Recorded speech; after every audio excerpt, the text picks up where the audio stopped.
Good morning. Today I'm going to speak to you about surgical perspectives on the use of implants in maxillofacial reconstruction. This is a very important topic because this is really a way that we can help our patients with implant dentistry and really impact their lives when they've had a significant problem, either from congenital disease or tumor resection. So why do maxillofacial defects happen? Congenital malformations are very common. Trauma-induced defects are becoming more and more common, whether it's because of motor vehicle accidents or other type of trauma.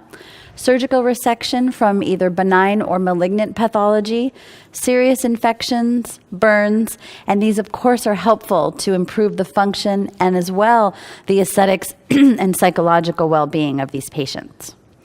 And you can see here that there are a number of defects that we often have in patients with maxillofacial problems. Auricular, either missing one or two ears, nasal defects, orbital, complete defects of the midface, palatal for an obturator type of prosthesis, and then in the mandible where we're considering and often now using either vascularized or non-vascularized grafts. So reconstructive surgery, if we're not using implants, has some potential advantages when we think about it really in the basic form. For example, we may want to use and think about natural tissues. We may want to think about minimal maintenance because, of course, if we do implants, more maintenance around these implants is required over the lifetime of the patient.